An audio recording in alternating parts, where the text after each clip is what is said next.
Welcome to the Panic Pod. This is episode 3, called Anxiety and the Threat Response. Now, if you're someone who wonders why they're anxious for no reason, I'm anxious in the day, I've got nothing to be anxious about, feel on edge, I don't know why it's here, why am I getting these scary thoughts, then your threat response is firing off. Now, you're probably thinking, well, why is my threat response firing off? There's no threat. And I was like this for a very long time. You wake up and you have that feeling of doom, dread. That used to get me and used to get all of my attention. But if you're this person, the first thing that I invite you to do is to acknowledge how anxious you are when you are distracted, when you're busy, when you're involved in something and, engrossed in it. Maybe you're a parent, looking after your kids. Maybe you're at work and you're in a meeting and you're engaging or watching a movie if you can. And there'll be these bits in the day where, I wasn't thinking about my anxiety and I feel, a bit better than I did. But anxious people, and with the threat response, what they'll do is they'll often find that when they're not distracted or first thing in the morning, they'll notice, I'm anxious. I need to fix that. What's going on? Then you're introduced to the deluge of magical techniques and things, usually on social media or misinformation from self-help books that tell you multiple things. I need to do this. I need to do that. You must do this. Regulate your nervous system, process trauma, get an ice pack and shove it up your backside, all these things. And it's just not helpful if you have this type of anxiety. To understand this type of anxiety, you need to understand the role of the threat response. That involves the amygdala, something I bang on about all the time, and it's episode 3 of the Panic Pod. I'm going to bang on about it in this too. The amygdala is that part of our brain shaped like an almond that's one of the oldest, fastest, and dumbest parts of the brain. It's that part of your brain that kicks off when you have a nightmare, and you bolt up in bed. Maybe you have one of those falling off the curb dreams. Maybe your friends jumped out of the bush to frighten you. Maybe you're flicking through the television and Hollyoaks suddenly comes on. It's that immediate rush reaction where you just want to change it. Maybe you're stepping out into the road and being like, whoa, and you step back. You didn't consciously choose to move away from that vehicle that was coming. The amygdala stepped in on that just-in-case basis that we were talking about in the previous episode. And it's great. The amygdala is fantastic. It's our threat response, If you're a kid and you're bitten by a dog, the likelihood is the amygdala will encode the memory that dogs are really dangerous. And so the next time that kid sees a dog or hears it barking, what might happen is that if there's any sign of a dog, maybe on telly, out in the park, walking to school, the amygdala in that child's brain will go bang and flood that kid with adrenaline and cortisol and put them in threat mode. So they're really apprehensive. Is there a dog round the corner? Can I hear a dog in the park? What if I'm watching telly and a dog comes on the screen? We're in threat mode. We're in hypervigilance. And so the dog is encoded as a threat.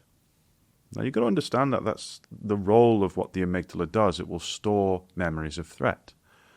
If you've been through trauma, or if you've been in a car accident, or if you've had bad things happen in certain places, you'll notice that you feel frightened, apprehensive, and have all the symptoms of anxiety in response to that situation, because the amygdala encodes that memory. And that's when we get all these just-in-case feelings. It turns you into a meerkat to keep you safe. Great for ancestors and things. If we have that meerkat mode, we're constantly one step ahead of threats. But when we're lying in bed on a Tuesday morning and we're like, well, why am I feeling like this? Then We're in threat mode when we don't need it. And so if you've got generalized anxiety disorder, panic disorder, social anxiety, health anxiety, you're in threat mode. OCD as well. You're in this threat mode. Now, to overcome anxiety, we have to teach the amygdala to basically shut the hell up and turn off. And how you do that is quite nuanced and almost counterintuitive. Now, I did this for years. I'd lie in bed and I would ruminate, think, fix, troll books, internet forums, Dr. Google. I'm so glad I don't have an anxiety disorder now, because I'd be using AI and seeking reassurance and all these things, which have the opposite effect for long-term anxiety recovery.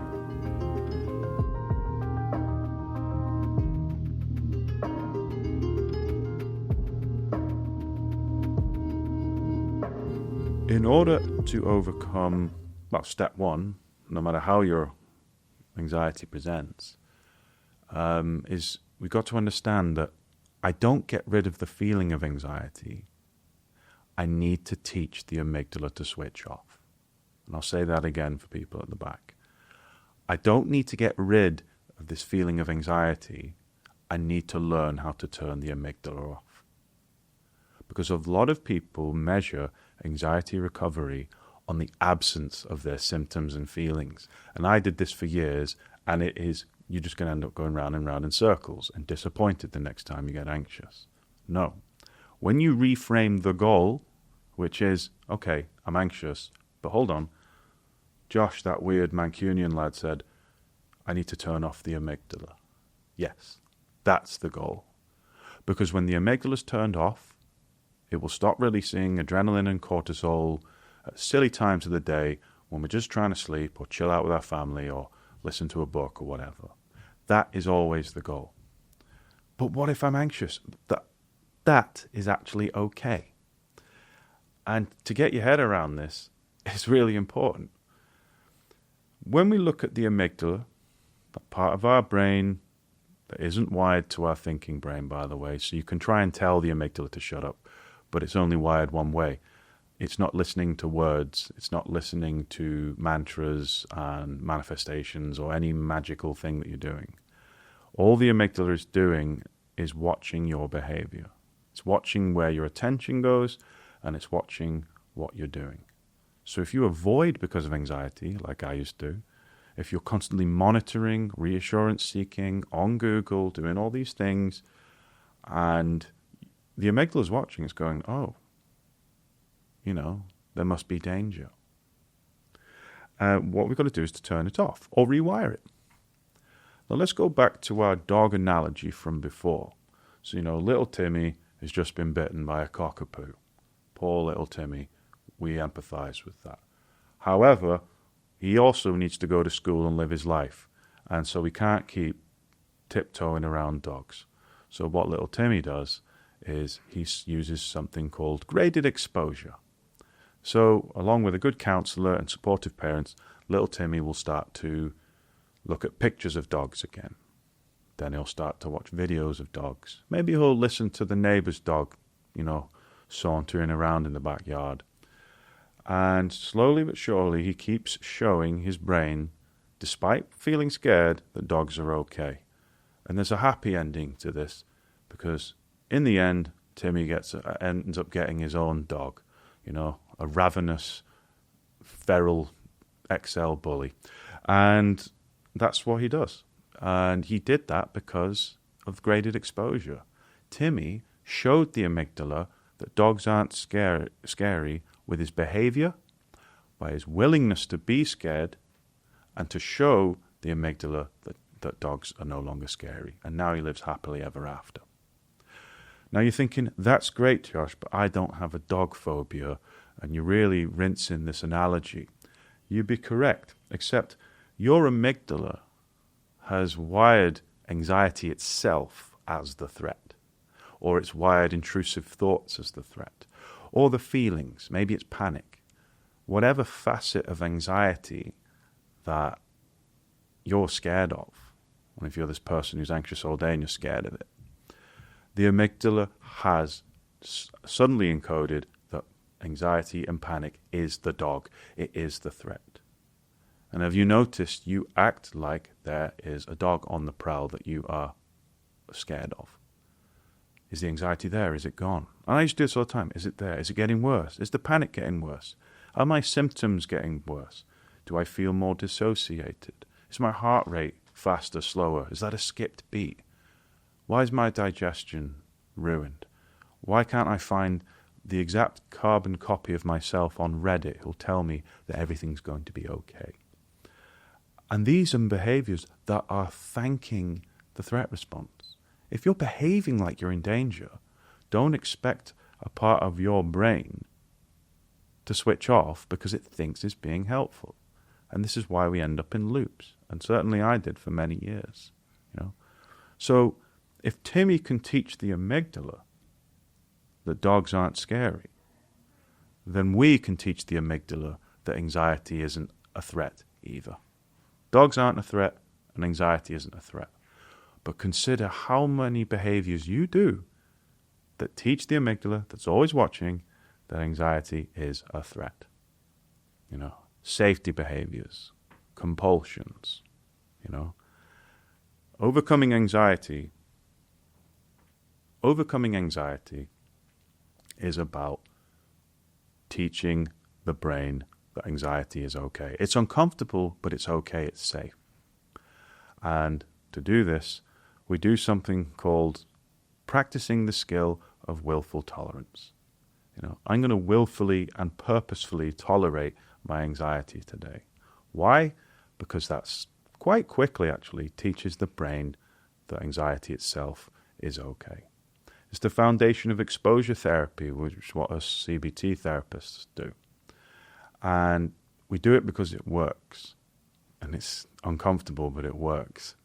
If you're someone who's tried everything, CBD, magnesium, all these things, ashwagandha, whatever, and you're still anxious and on edge, it's because the threat response will not let go of that encoded memory that fear itself is something to be feared. So that's the role of the threat response. It's doing its job. You're not broken, but anxiety disorders happen when you get really stressed or go through something traumatic and you're taking on too much on your plate, and then the stress jug overflows, which we'll talk about next, and the amygdala fires off. Bam!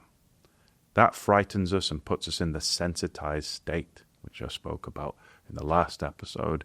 And then in the sensitized state, where the amygdala fears the amygdala, we end up going round and round and round, and it keeps overflowing our stress jug. And that's why we always feel anxious when we're just trying to have our Sunday dinner. Okay? So that's the role of the threat response. I'll talk more about it in future episodes of the Panic Pod. But for now, we take things easy. Notice where your threat response is going. Is your threat response afraid of a symptom, a thought? It always begins with what if. What if that's something serious? What if something goes wrong? What if I panic somewhere?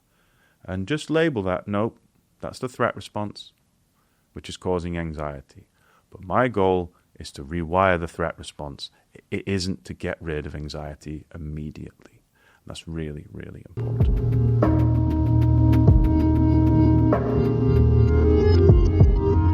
So let's look at some examples of how the threat response wires in on itself when we're anxious. So if you've got panic disorder, that's when you have a huge panic attack.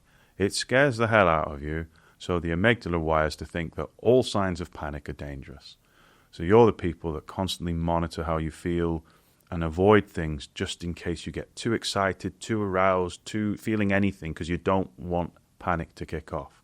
You probably avoid caffeine and all the things that you used to do because you don't want any sign of that panic again. Except when the amygdala is watching, it's seeing, hold on, why are you not behaving like you used to? Panic must be a threat. Now, don't get me wrong, panic attacks suck. I've had plenty. I've ended up in A&E with panic attacks. But now when you understand them, it's okay. Like, oh, it's an adrenaline rush, this will pass. But when you don't know what it is, it's dead scary. Health anxiety. So one day you're probably really stressed, or maybe you've been around someone else who's been unwell. Your stress jug overflows, and suddenly you have the thought, what if this pain in my side is something serious? What if this headache is the sign of a brain tumor? What if this muscle twitch is the first sign of me deteriorating? That thought triggers the amygdala, which causes and releases adrenaline and cortisol, and the threat response engages. Then, as we know, the amygdala is watching what you're doing. Suddenly you're on Google and you're treating this thought like it's really serious, and then for weeks and months on end we get pulled into the loop of health anxiety.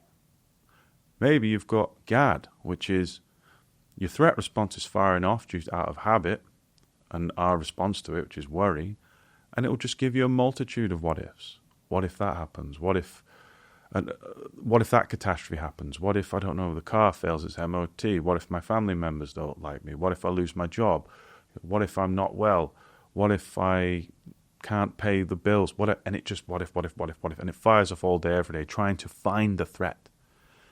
If you've got OCD, more likely have an intrusive thought, or the superstitious belief that if you don't do a certain action or ritual, something bad might happen.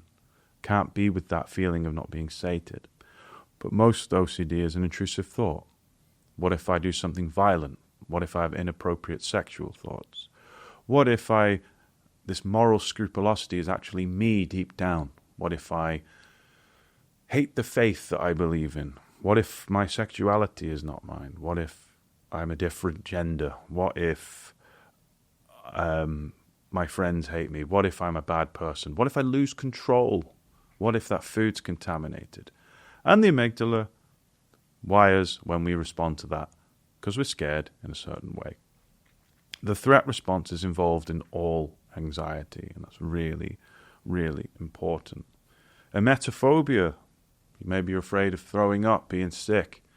Well, the threat response, okay, no one likes throwing up, but the threat response is wired to think that throwing up is the end of the world.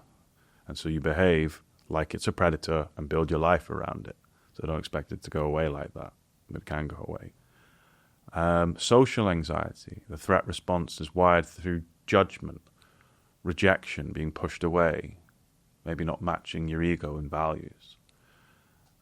Whatever your anxiety, no matter how it presents, what you just got to remember is that the goal is to rewire the threat response. And to do that, you have to be anxious first. Now, you're probably thinking, I'm pretty much doing that, Josh. No. When we are willfully anxious first and expecting all the symptoms and all the feelings and all the doubt, the amygdala is activated. And here's a basic fact from physiology, neuroscience. The only way you can rewire the amygdala is when it's activated. Think of it like a clam. So it's like that, and the only way you can open the clam and get the pearl is you've got to be scared. So step one, bang. Amygdala's activated, threat response is activated. Now I can rewire it. But that's when our behavior and our attention is super duper important. Anyway, we'll talk more about that on another episode. For now, try and digest that, or not. Try and not make everything about anxiety today. You've done your own. We'll better work on it today. Make sure to do what non-anxious you would do for a bit. And remember to go easy on yourself. I'm Joshua Fletcher, also known as AnxietyJosh. Thanks for tuning in to the Panic Pod, and I'll catch you next time.